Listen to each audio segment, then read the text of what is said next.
Same guys.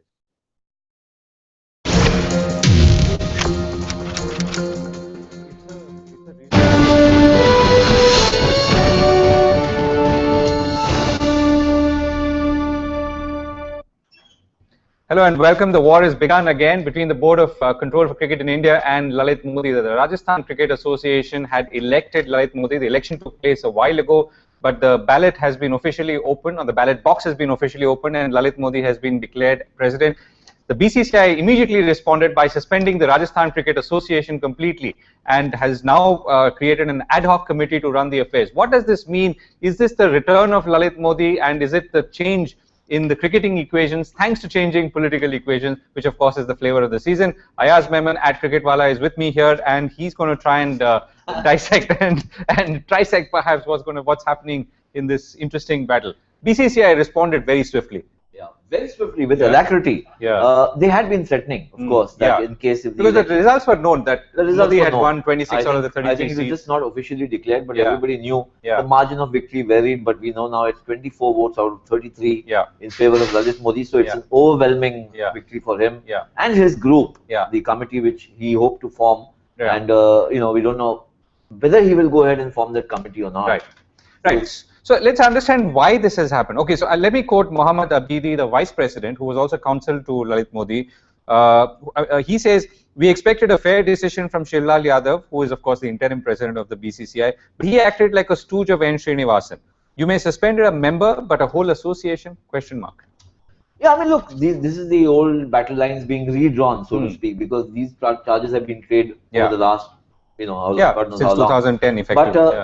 But the power block which controls BCCI today is obviously very, people say that he's got a vice-like grip on it, and Srinivasan. The others say that he has actually built up this whole, this whole quorum, so to speak. Right. Shivlal Yadav has been known to be very close to him. Yeah. So, and he is now the the BCCI interim president. So it was highly unlikely that he'll act contrary to the interest of N. Srinivasan or the BCCI. But so one is to act in either in proposition or opposition, but such a swift reaction, obviously well planned.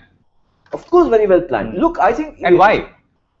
You see, the thing is, they have actually banned Lalit Modi. Yeah. And there's a lifetime ban. There's a lifetime ban. Which was issued in September 2013. Correct. Yeah. There's a lifetime ban on Lalit Modi. Now, Lalit Modi and the RCA went ahead. I mean, Lalit Modi contested in contravention of the ban imposed on him, and then therefore on them. But there was a Supreme Court order which allowed him to. But in Rajasthan, the Rajasthan Cricket Association also comes under the Rajasthan Sports Control Board.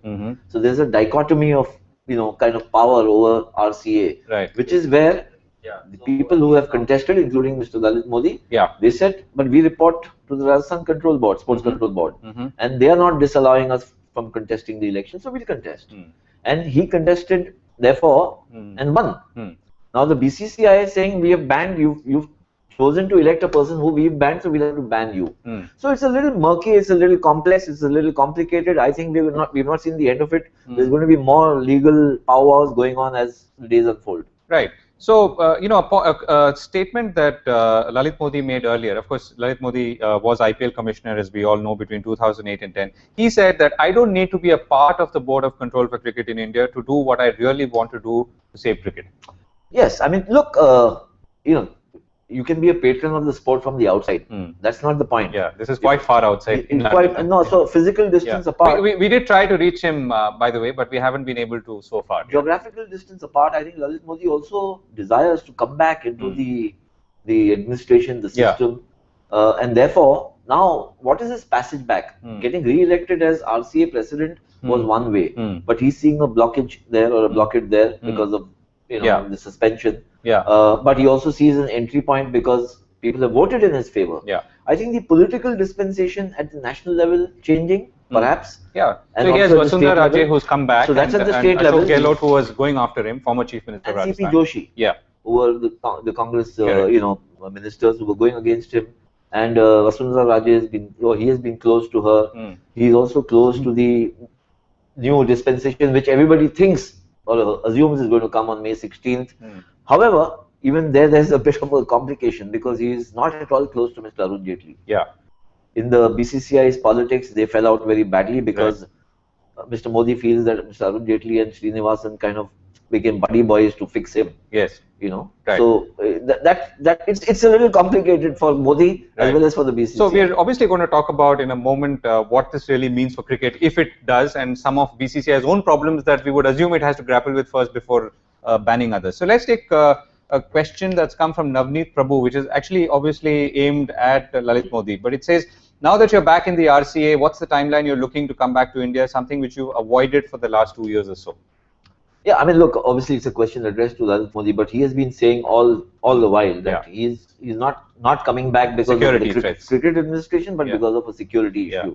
As soon as he feels or he's told. And he said that there have been 3 attempts on his life. There have been 3 attempts and stuff like that. So, but interestingly, Mahmood Abdi today, after the election results were made public, he said that you don't need him here to run the affairs of the Rajasthan Cricket Association. He's saying in today's wired world, technology driven, he can be wherever he is and still. And Lalit Modi has been saying the same thing, that in this wired world, his first meeting was a video conference. Yeah. So it's technologically enabled, so he can still say, I can sit wherever I am and I will run the administration. Right. But if the body is suspended, then there's an issue. Right. So here's the other question. This is from Pranav Gandhi, again aimed at Lalit Modi. You've been saying for the past few years that you have evidence to bring Srinivasan down. When do you think you will stop claiming you have it and actually present it to the public? Please don't say soon, provide us a date. So the larger point that there is no real evidence from... I can't speak on behalf of Mr. Lalit Modi, what evidence he has and when he can... But has he provided the evidence against Srinivasan? Except to allude to the spot fixing scandal, which of course only happened under Srinivasan's tenure and nothing has been proven. Largely it's to establish that Gurunath Mayappan was with the Chennai Super Kings team in that capacity as team principal, because he's been posting pictures. It's been more in the form of tweets and blogs. Right. He's obviously not deposed in front of the Mukul Mudgal committee and stuff like the panel. So whether he has more evidence, we don't know. He has said in the past that he has got enough, but we haven't seen any of that. Okay. So, what's the larger impact or outcome of this from a cricketing point of view? Does it mean anything for those cricketers from Rajasthan, for instance? Yes, it could be serious for the cricketers from Rajasthan, especially the youngsters, also the current team which has been playing, current players. Because if the BCCI bans them and Rajasthan Cricket Association, the current dispensation which is come into power, cannot win over the right to select a team and participate, where do they play?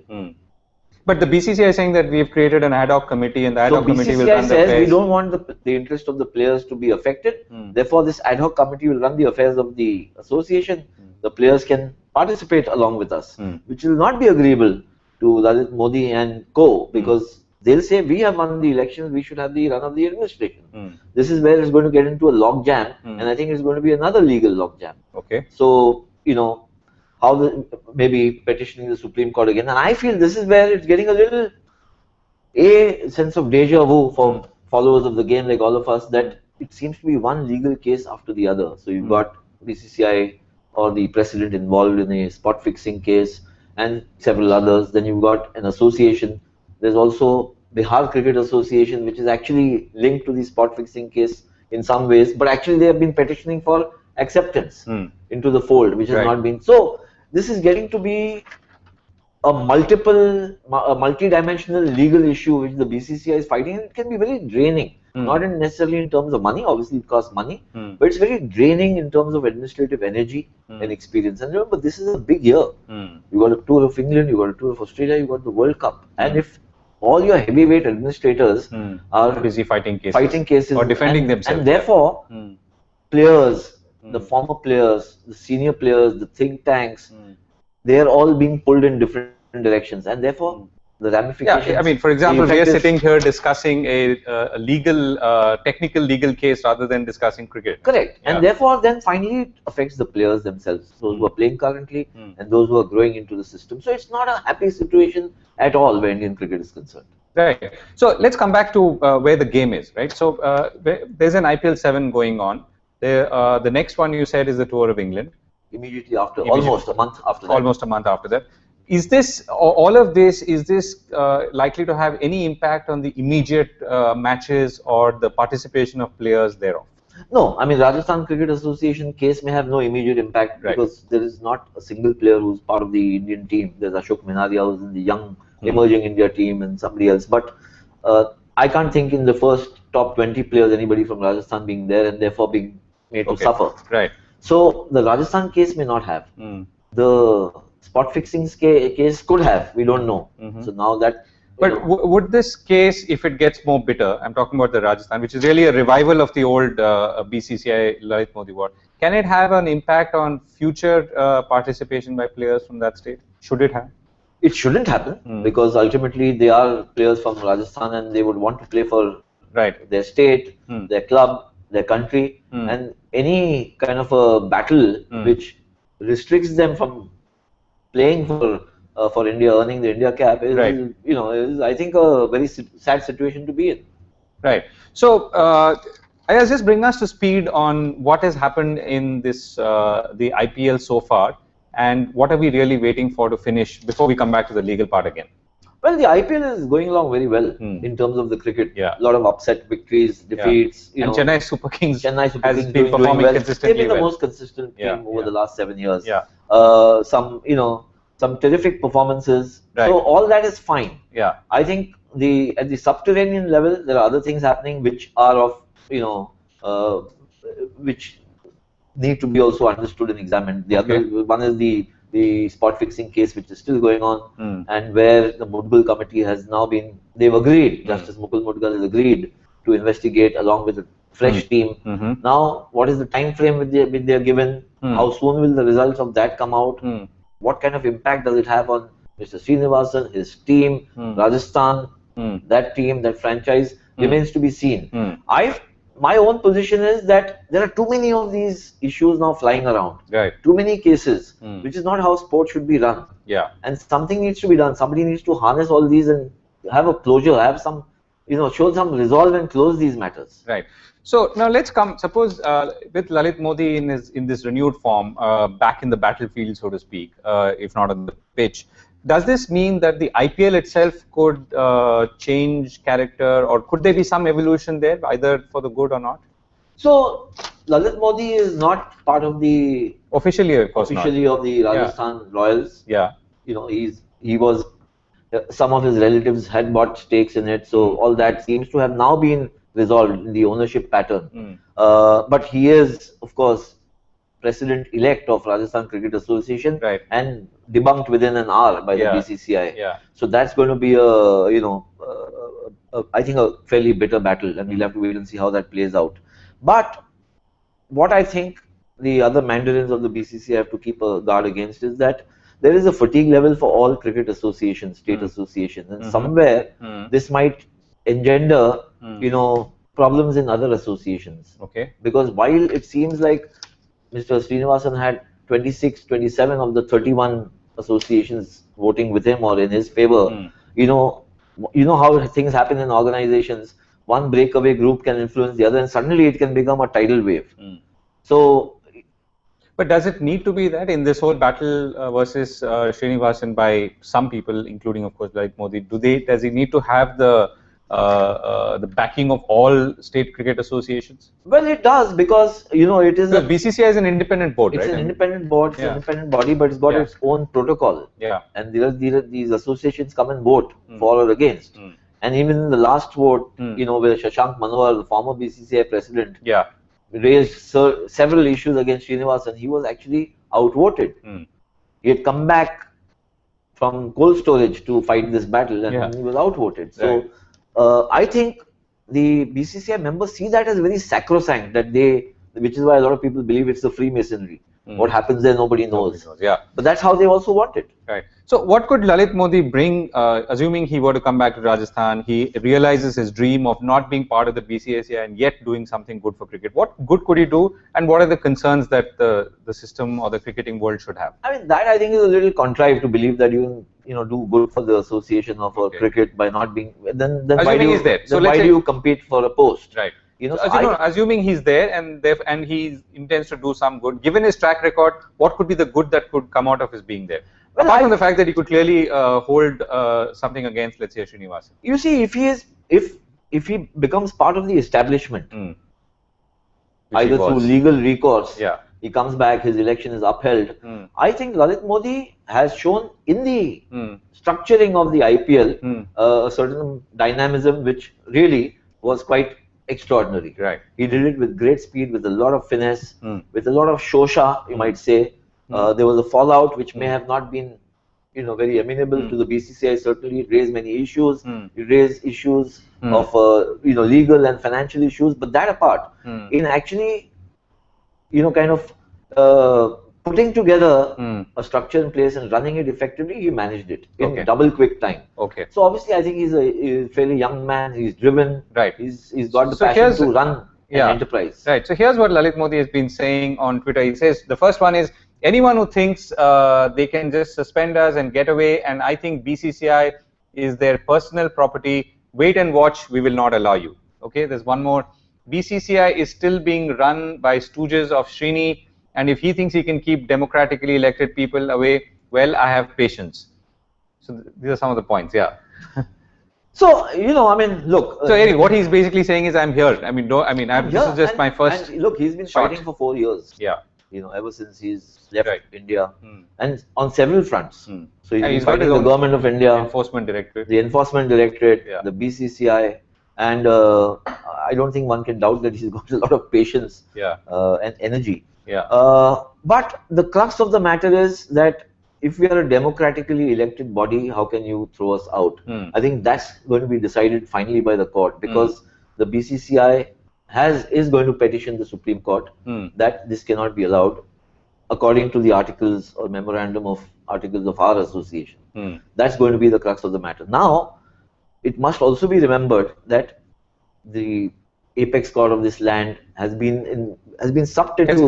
Been playing a lot of cricket. They has been playing a lot of cricket, and there is also a sense that, hey, something is going haywire in Indian cricket. We need to kind of rein it in, bring it to whatever, just get it back in order. So how the justices feel is not necessarily how a lot of people imagine the justices may have felt 2 years ago. That could be the change or the game changer. We don't know which way it will go. Right. So, question again, this is from Shruti. She says, what does this mean for the game in the long term? Or what is the long-term impact of this controversy on IPL? So, we've tried to address this, but let's sort of round it up. Yeah, I don't think the IPL gets affected directly. I mean, look, if Lalit Modi comes back, if there's a clean sheet from the ED, Enforcement Directorate, it means he can come back, his security and all that. That he can only come back to the country. There's no guarantee that he can go back to the BCCI. But if he can get back into the BCCI, the IPL is a part of the BCCI. It's a domestic tournament. So willy-nilly he'll want to get back into the administration somehow of IPL, whether he wants to get back into the governing council or what, we'll have to wait and see. There are lots of ambitious people there wanting to get, the bigger stake or the bigger run of the establishment, and that really has been the battle. As we wind up, Ayaz, the point that Lalit Modi makes here, he says anyone who thinks they can suspend us and get away and think that BCCI is their personal property. Yeah. Right.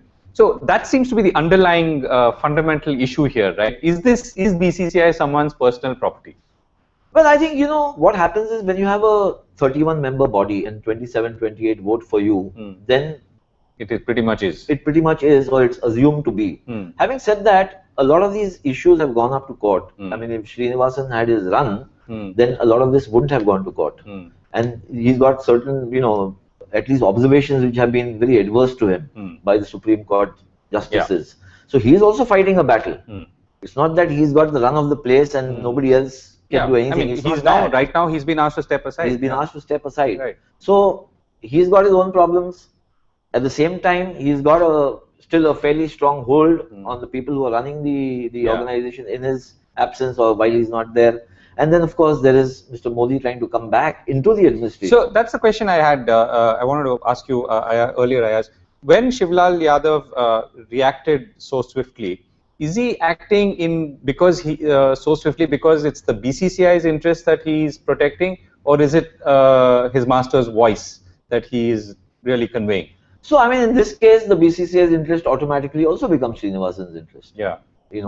Because if he's got the major block of people on his side, and they have taken this decision to ban him for life earlier, it would be very odd to see Shivlal Yadav saying, okay, we just rescind the ban, live ban on Lalit Modi, let him come back and take position as RCA president. Right. So, and he has been known to be close to Srinivasan in any case. But then who hasn't? You know, when you look at it, 25, 26 members. Yeah. Right. So tell us, Ayaz, as we wind down, what are we now looking out for in this controversy and the allied controversies that? So in the RCS case, clearly this matter is going to go back into the Supreme Court sooner rather than later, because Lalit Modi and co, Mahmood Abdi and whoever else have come back with renewed vigor. Come back with renewed vigor with a sort of democratic we've won the election. Yeah. So therefore, why are we banned? So, you know, they'll contest the decision of the BCCI to ban them, and therefore BCCI will petition again that he's got an enforcement directed case against him. This is why we were constrained to ban him for life. So it is all murky. I think a lot of muck will still fly around, and finally it will be in Supreme Court's, you know, in the court there. Right. And let's hope that BCCI continues to have the administrative ability and the wherewithal to run the few tournaments and India's participation in them effectively. Yeah, I mean, look, I think the resilience of Indian cricket, one must say, is still very, you know, admirable. It's there. The money is very strong. The interest of the people still remains strong. You can imagine in some other sports, in some other countries, when so many controversies dog a sport, people might actually, you know, leave it aside. Yeah, but that hasn't happened. It hasn't happened. So that's the good part. The bad part is there is a threshold for, you know, how much people can take. Right. And of course, hopefully we don't touch that threshold very soon. The game must continue and be played, whoever it is that's playing it, whether it's the Supreme Court, the Rajasthan Cricket Association, the Board of Control for Cricket of India, and all the people involved. We'll of course be back on the India Hangout. Thanks for watching.